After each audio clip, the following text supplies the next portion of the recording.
Hi everybody, I'm Joanna Vargas. I'm here in my New York salon right now, coming at you live.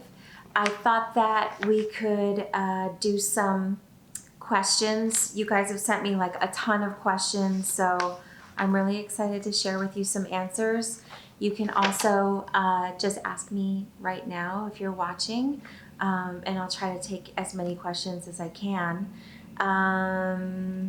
Okay, so question number one, I just purchased the daily serum and I was wondering if this will act as a moisturizer or do I need to add another moisturizer? That's a really great question. The answer is that the daily serum is a hyaluronic acid serum. Hyaluronic acid holds 1,000 times its weight in water, and it's a natural substance that's normally found in both your skin cells and in plant cells rather. So it's in the daily serum, and what happens is when you put it on, it feels like a light gel formula, but it really holds moisture into the skin. So the short answer is that it's a lot of hydration for you. But I always tell clients that hydration is a really personal thing. I personally like to feel a lot of moisture in my skin before I put on my makeup. So I do wear moisturizer on top. I use my daily hydrating cream on top. But perhaps in summer, you might feel that the daily serum is, in summer, the daily serum is not enough for you. Sorry, in summer the daily serum is enough for you, but in winter it's definitely not going to be enough. You'll definitely need to use something else. So that's the long answer to your question.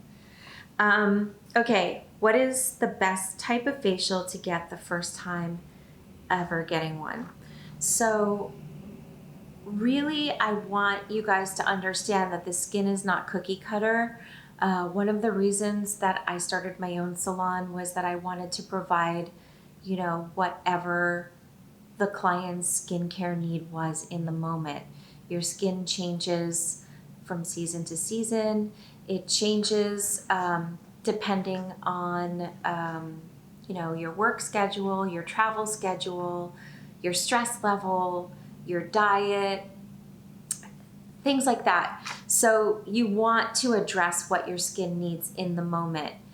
Normally, the best facial as sort of a starter facial would be a good old-fashioned cleansing facial. Cleansing facials will clean out the pores. You'll get a nice massage that will stimulate lymphatic drainage and will also increase oxygenation and circulation. All of those things are really important as sort of a kickoff. But one of the best things that you can do is to go into a place that you trust and really get something customized to you. So a lot of times when people come to my salon in New York, we'll analyze your skin, and sometimes you'll need, a lot of lymphatic drainage, a lot of muscle stimulation. So we'll do a triple crown facial. Sometimes your skin will be so dehydrated and maybe, you've been traveling a lot, so we'll do a supernova facial. So it really depends. But it's best to go to a place that you trust. You want to pick an esthetician that, you feel like you could really share your feelings with. My first question to all my clients is, what inspired you to come in? And then secondarily to that is like, what are your skincare goals? Because I like to address goals immediately with every facial I do. I don't see the point of doing a facial on you if I haven't checked all the boxes for you. I could easily look at someone and be like, here's what I think you need. And certainly that's a part of my job, but I also want to make my clients happy. So you have to find somebody that can do both for you at the same time. All right. How did Joanna get her start, and what aesthetics program did she go to? So I have always been a girl that loved beauty and loved beauty products. If you ask anybody that I grew up with, I was always the girl that had, you know, all the lip balms, all the body creams and bubble baths and all of that stuff. I just didn't know that aesthetics was a job you could have, honestly. So when I graduated from college, I moved to New York to be a fashion photographer. And I found out very quickly that that wasn't necessarily what I was geared towards. I was kind of shy, and you can't really be in that business. So I went to beauty school thinking that maybe I'd be a makeup artist, and I fell in love with taking care of people and wanting to have that one-on-one experience and making people happy. So that's really how I got my start. I went to Christine Valmy, which is a school here in New York City. But honestly, I think all the schools are really good. I'm familiar with all the schools in New York now. I employ people from all the schools, not just mine. They're very, I think, similar programs. You just want to go to a school where you get a lot of hands-on experience. One thing that I tell people that are fresh out of school, because I don't normally hire people fresh out of school, is that you just have to do as many facials as you can. And I think when you're in school, you're kind of afraid at first, or you don't want to jump in right away. But the more faces you touch, the better you'll be, you know? So that's my advice for anybody who's interested in this kind of a career. What do you think is the best skincare for a 30-year-old with combination skin?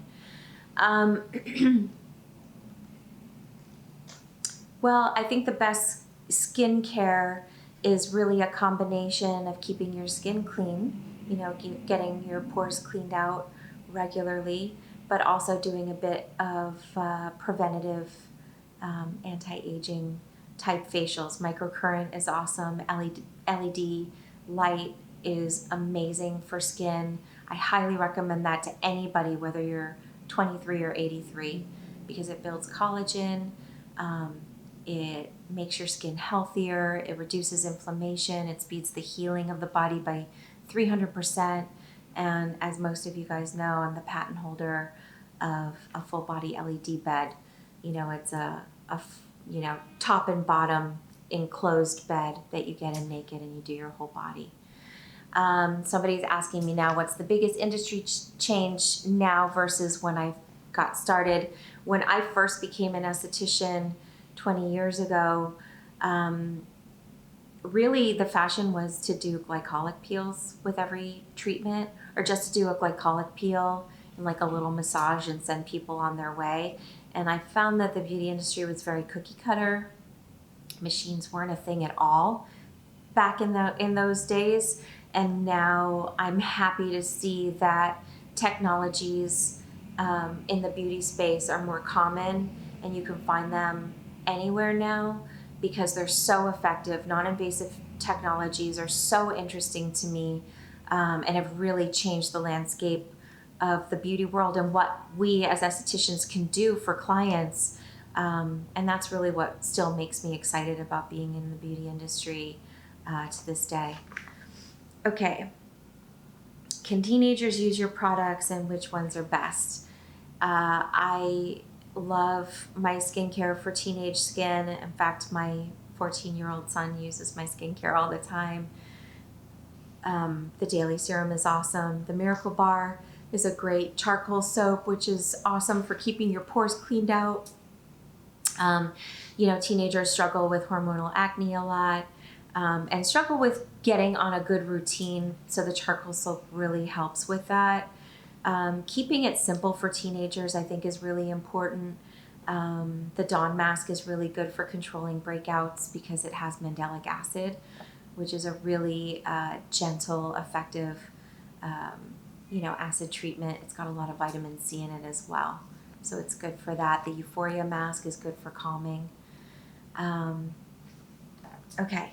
So, how would you suggest prepping the skin the night before or the day of your wedding and which products would you recommend? Wedding facials, wedding skincare is a big, you know, part of my business. Figuring out what's best for brides and grooms is part of what we do all the time for people.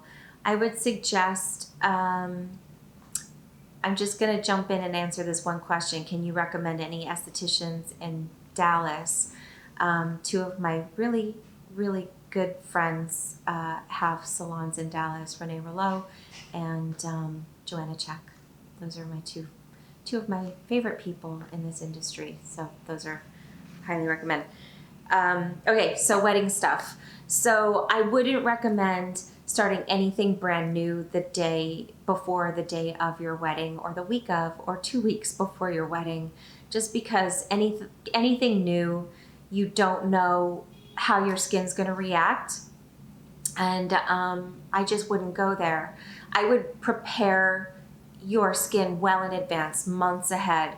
You know, if you don't have time or can't afford to get facials, that's why God invented sheet masks and exfoliants that you could buy. I would exfoliate once or twice a week without fail. I would follow with a nice sheet mask. In my line, the Euphoria mask is great because it's calming and very hydrating. The Forever Glow is a great peptide-rich sheet mask that I love for people. Incorporating a good vitamin C serum is great for getting the glow in your skin, for reducing inflammation. It heals breakouts. In my line, my vitamin C serum is the Rescue Serum, so that's a great one. You know, things like that. Doing a nice retinol at night would be good to start months ahead, so that you build up that glow. You reduce, you know, lines and wrinkles in the skin. You reduce pigment and sun damage and all of that stuff. So that's what I would recommend for at-home care for wedding. My son just bought me a gift certificate to your New York City location. That's awesome. What a great son. I hope you got that for Mother's Day. That's so awesome. Okay, so let's see. What product do you recommend to remove blackheads on your face? Honestly, a good cleanser and a good exfoliant should help you control blackheads in the skin. I don't recommend that people squeeze their pores at home. Even when I get a breakout on my face, I have one of the estheticians help me with it rather than try to do it myself. You don't have a good angle. Your face is very contoured, your nose is very contoured, and you can't really see, like if your face is like this, you can't really see what you're doing in the mirror, and you're just gonna break the skin with your fingernails. So a good exfoliant, my exfoliating mask is great because it's a gentle scrub, but you can also leave it on the skin as a mask. It has pineapple enzyme, it has some lactic acid, and then it has clay in it to pull impurities out of the skin. My Dawn Sheet Mask is great. I just spoke about that. It has mandelic acid and vitamin C, and so a lot of my younger clients find that it helps control breakouts. And my charcoal soap, the Miracle Bar, is really great for pulling impurities out of the pores and really addressing that. You know, if you really have a blackhead situation that can't be controlled in that way, you should come have a facial. There's so many people that are great facialists, you know, all over the world. I feel like the industry has only become stronger the more estheticians that have joined the ranks. So you really do have a good choice. So somebody's asking, how much does ethnicity play a role in skincare? That's a wonderful question. The truth is that it plays a role in terms of inflammation. So I'm Mexican, as many of you guys know. Latinas normally struggle with pigment issues, and that's due to, it's a post-inflammatory issue normally. African American women also have inflammatory issues with their skin, which results in uneven pigment. So in terms of inflammation, I think it's a factor, and I think that some people make the assumption that if you have more pigment in your skin that you can take more, or that your skin is thicker, you know, and that's just nonsense, honestly. You have to be really careful when somebody has any kind of pigment in their skin, because you want to make sure that you're not causing any unevenness when you extract a pimple or anything like that. So you have to be super careful that your esthetician understand that, because I do think that that is a factor in getting just a good service for yourself. Summer, even with sun exposure. So my Supernova serum is my retinol serum. I have created that formula with a lot of anti-inflammatories, a lot of hydration, so that your skin feels soothed and calm, even though you are using a retinol, and retinols are normally very stimulating. The vitamin A is very stimulating. The truth is that when I test my formulas, I test them on myself in all sorts of circumstances, in addition to the lab testing that we go through. I tested it in summer. I used to spend summers in Florida because my son used to go to camp there, and I tested it in Florida, which is an extreme circumstance. I didn't get additional pigment, but I'm like a psychopath when it comes to like a hat and sunglasses and reapplying sunscreen and all those things, and I don't go out and sit by the pool during like the middle of the day and all that stuff. I wouldn't really recommend using the Supernova if you're not ready to really take responsibility for the amount of sun exposure that you're going to have in summer. When I come to work in the mornings, I wear a hat and sunglasses. I'm never in the direct sun. If you're not, and you know, I don't do, let's say, a yoga class in the window. You know, anytime I'm sitting in the car, I have the shade down so that there's no sun getting on my face. If you're not prepared to do that, then I would skip using it in summer. It does control blackheads and breakouts in summer, so it's definitely a product that you could use, but only if you're ready to be responsible for what you're doing. So that's my very long answer to that question. How long should I wait after applying the Supernova serum to put on moisturizer? So I put on moisturizer right away when I use my serums, just because I said before I really like a lot of moisture in my skin. At night, I do the Supernova serum, and then I usually do my rejuvenating serum over that and my daily hydrating cream, and that's how I go to bed, just because I like a lot of moisture. But there's no like time frame. You know, I try to avoid creating routines that are impossible to follow. So just do what you know, put it on and then put on your moisturizer if you feel like you need it. All right, what is the order in which to apply serums? That I get that question all the time. So you want to go from lightest serum to heaviest serum. So, you know, after you cleanse your skin, you can apply the daily serum or a gel formula or hyaluronic acid formula. So a hyaluronic acid formula typically is a gel serum, a water-based serum. It's very thin, and it'll go on right away and kind of disappear into your skin. So that would be step one. Step two would be an oil serum. So, you know, my serum, my vitamin C serum is an oil, my rejuvenating serum is an oil. So those two would go next. And then you would put your cream, your daily hydrating cream, or whatever moisturizer you're using. Make sense? Lightest to heaviest. What are the benefits of chlorophyll? Chlorophyll is one of the ingredients in my daily serum. When I first created that product, when I was first an esthetician, there were all these products coming out that called themselves oxygenating serums, and some product lines would say they had oxygen molecules in the serum.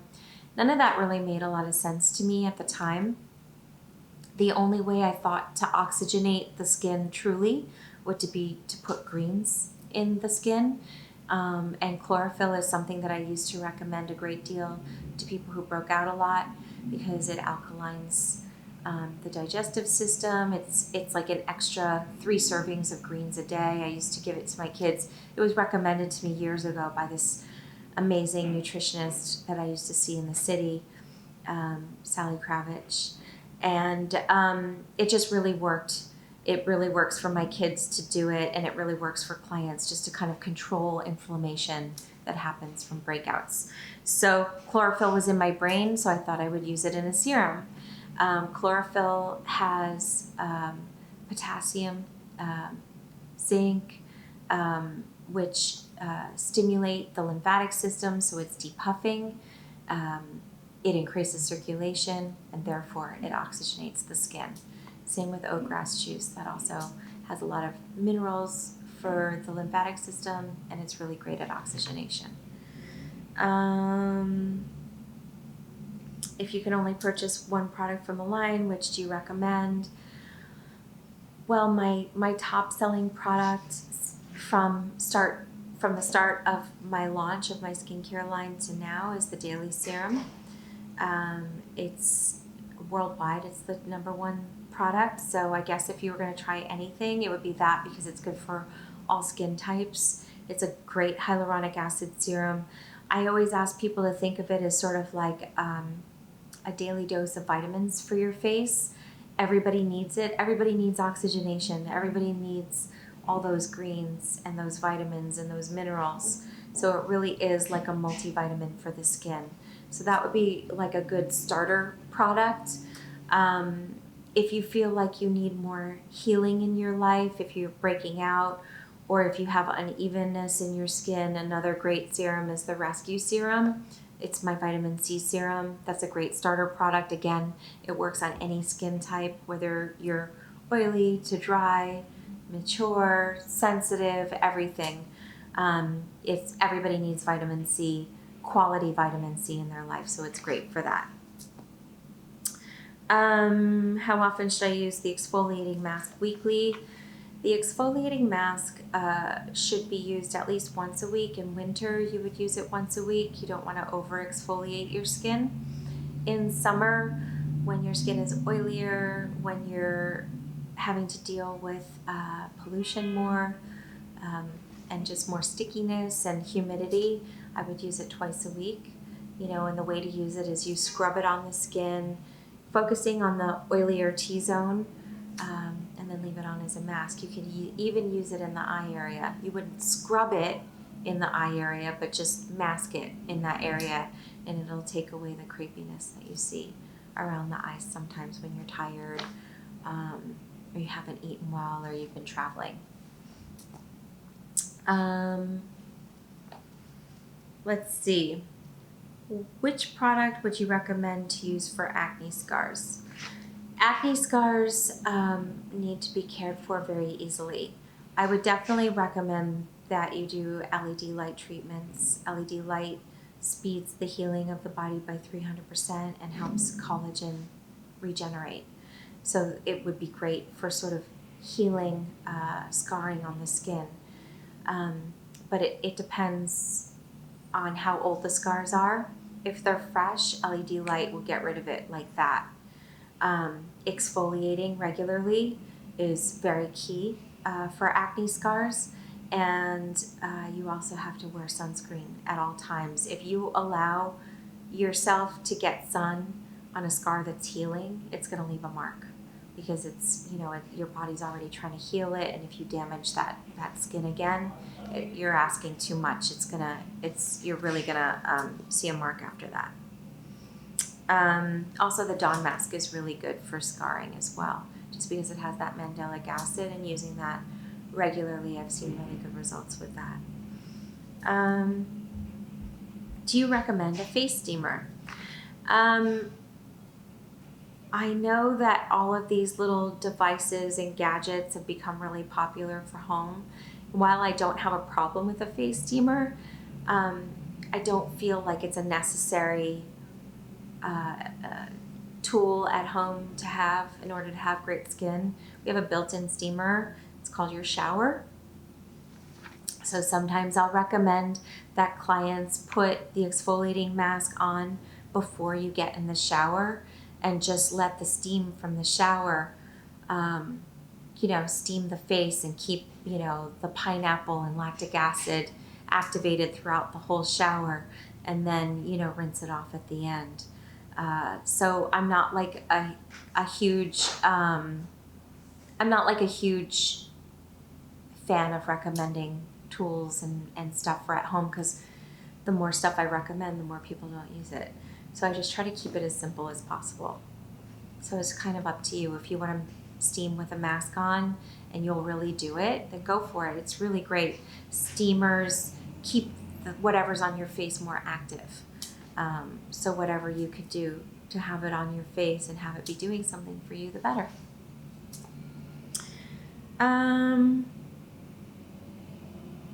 What number SPF do you recommend to your clients as daily wear?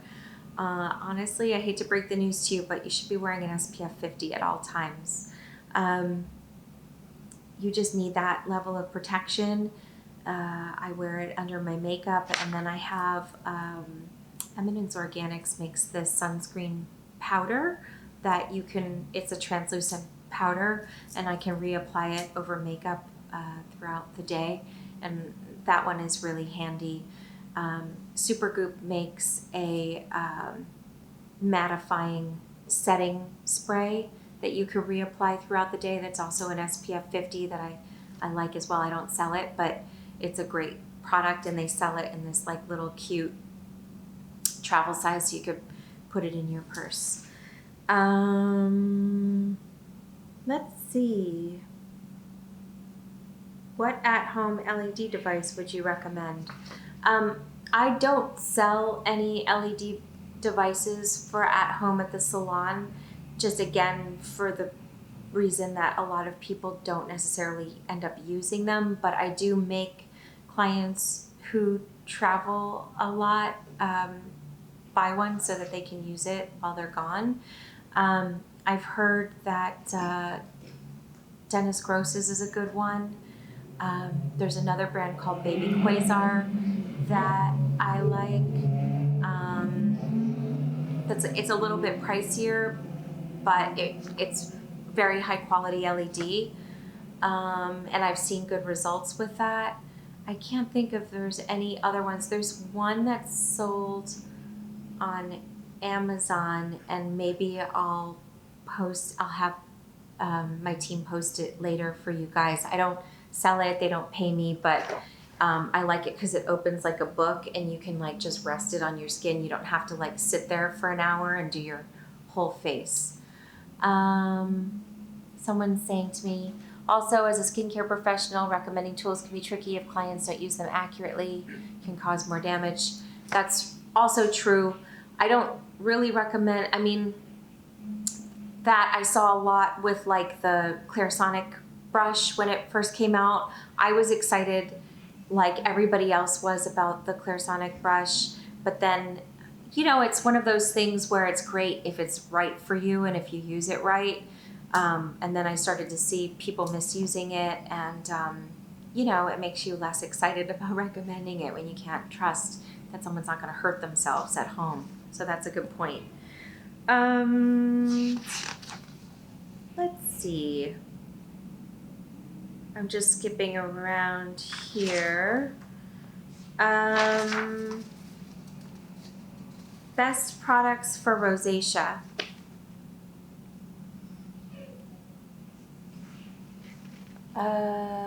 Do you use the LED mask? I'm going to answer just a live question. Do you use the LED mask? What point in the skincare process? So I don't use an LED mask at all, because I made the LED bed that does front and back. When I do LED treatments, I just get in the bed because I'm 48 and I want my skin on my whole body to stay tight. I want to stimulate collagen all over, and I just don't see the point of it. And you know, I'm here. So I don't do the mask.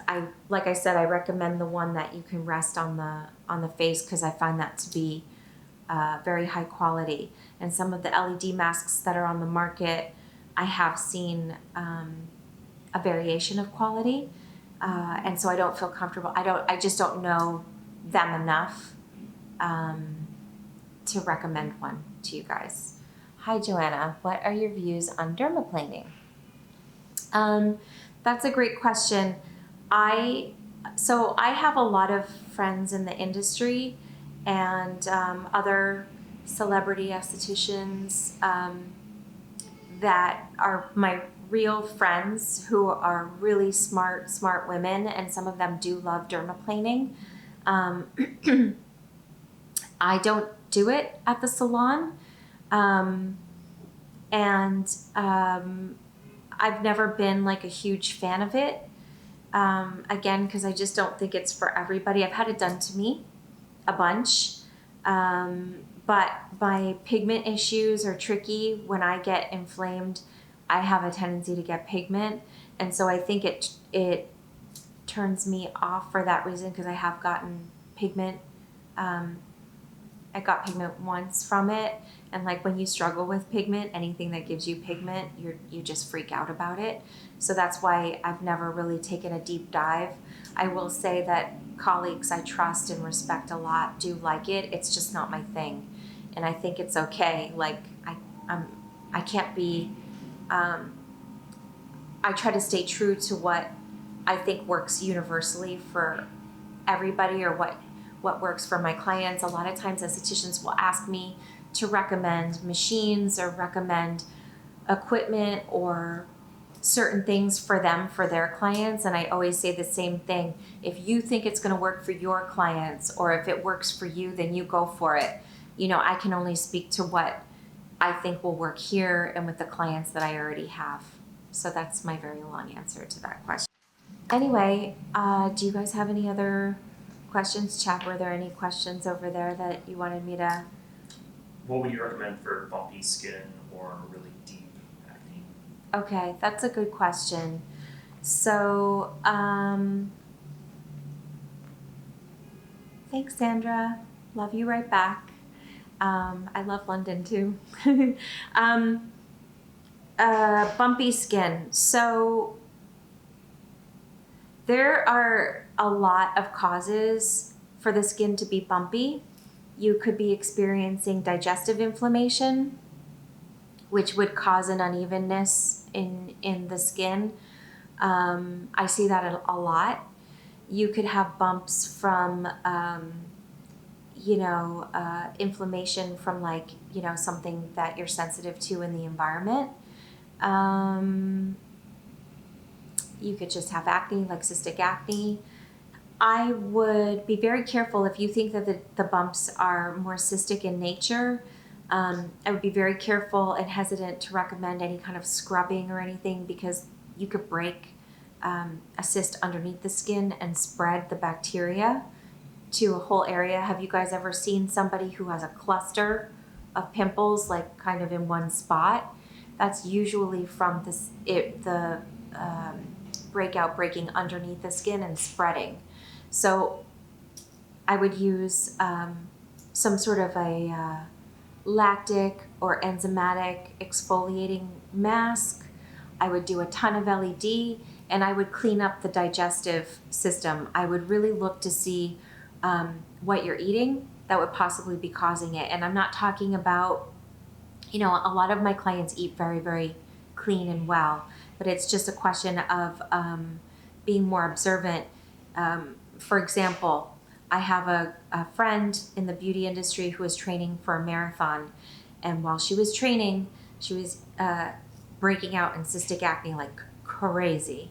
And this is a girl that had perfect skin always. I was questioning her, but she was eating so well.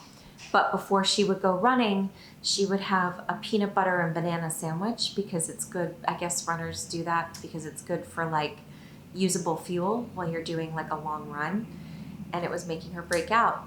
Bananas are great food for babies, not awesome food for adults. They're harder to digest. So it wasn't necessarily that it was unhealthy what she was doing. It just didn't work for her. What do you look for when buying spa equipment? I look for results.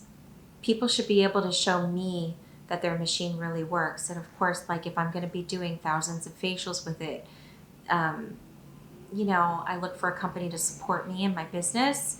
And I look, you know, like if it breaks, are they going to send me like a replacement or something for while they fix it? You know, those things are really important because you don't want to be stuck not being able to do facials because your machine broke. Hi, Joanna. What means a good skincare routine for you? So for me, you know, washing your face at night before bed is really, really, really important. It's like brushing your teeth. I like couldn't go to sleep if I didn't wash my face. Retinol serum, night cream, and then morning, gentle cleanser or splashing water on the skin, hyaluronic acid serum, vitamin C serum, perhaps another serum that has like, you know, good fats in it, olive oil, rosehip oil, argan oil, that kind of thing, and a day cream. And then of course SPF, exfoliating a couple times a week. I do sheet masks a lot. There are a lot of great ones on the market that I really love, and they're really affordable. And you know, the purpose of a sheet mask, a lot of people get snobby about sheet masks in the beauty industry, but to me, sheet masks are awesome because they help people just take care of themselves better. So, you know, in that light, I want you guys to just take care of yourselves in any way that you can. Somebody asked me what are my favorite skincare brands that are not my own. Renee Rouleau is an amazing chemist and formulator. She's awesome. She's also a really good friend of mine. But I'm not just saying that because she's my friend. I have used a number of her products and really loved everything. She and I also share a couple of clients. You know, it's nice when you see a client using another formula and their skin looks fantastic. So I love her. Peach and Lily has an amazing skincare line. I love it. Alicia Yoon is another friend of mine. And like, you know, I became friends with these people because I respect their work, and we started hanging out and we became friends. It's not the other way around. So her line is amazing, very thoughtful, great ingredients, very effective skincare. I love a lot of Tatcha. Jordan Samuel has great skincare products. You know, those kinds of things. I look for like effective. I want to see a difference in my skin when I use something. You know. What do you think about Hydra Facials? I've never had like the Hydra facial. I do a version. I have a different machine that we do here. I love it. I love it. It's amazing. It's so hydrating. It's such a great exfoliation. Even when somebody does have rosacea or super sensitive skin, it infuses the skin with nutrients and vitamins while it, you know, sloughs off dead skin cells and surface dirt. It's amazing. Very rewarding facial. So I've not done that brand, but the process is amazing. What are the causes of milia? So milia, it's, have you ever had like a white bump that's hard on your skin? So that's what a milia is. And you need an esthetician or a dermatologist to poke it with a lancet to open it up and then squeeze it out, because it won't go anywhere unless it's removed. A lot of people get milia in the eye area from dehydration or drinking too much coffee. A lot of clients, especially like my banker clients, will drink a lot of caffeine and they'll forget to drink water in a whole day. Not that water super affects the skin, because it goes to the skin last, goes everywhere else in your body first, but they're not doing anything hydrating on their face either, and it's just kind of terrible how much milia pop up. So that's one cause.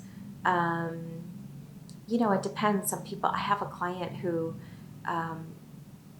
gets tons of milia from pollution in summer.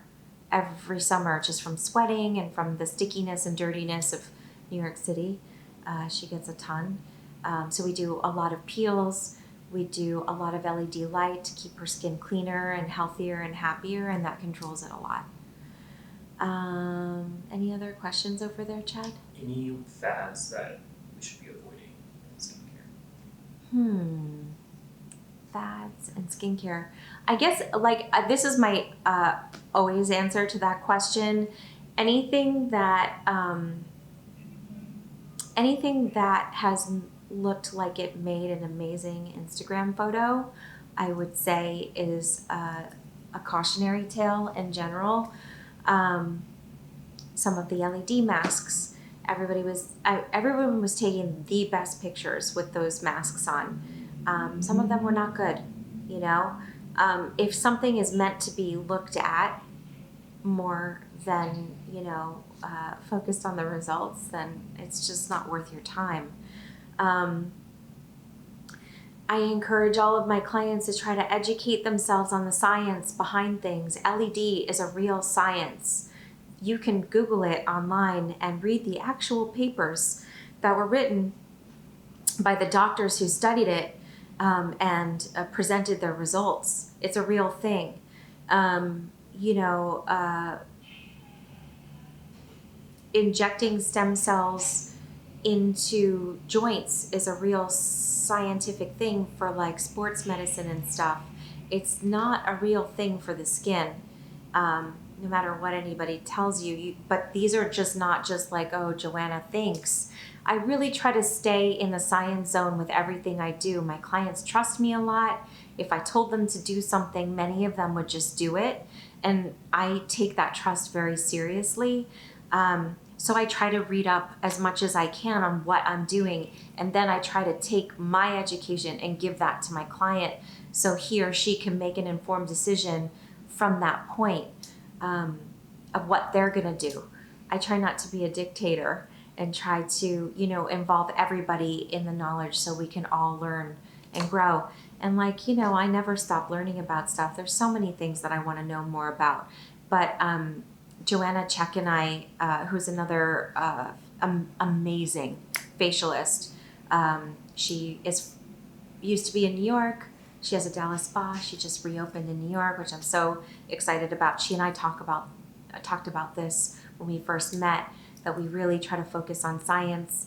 Renee Rouleau is another one who, like, you know, studies chemistry to get the formulas right in her products. And, you know, those kinds of women are, you know, they're doing a service for all of us, you know, all of the clients who read their blogs or read what they have to say or go to them.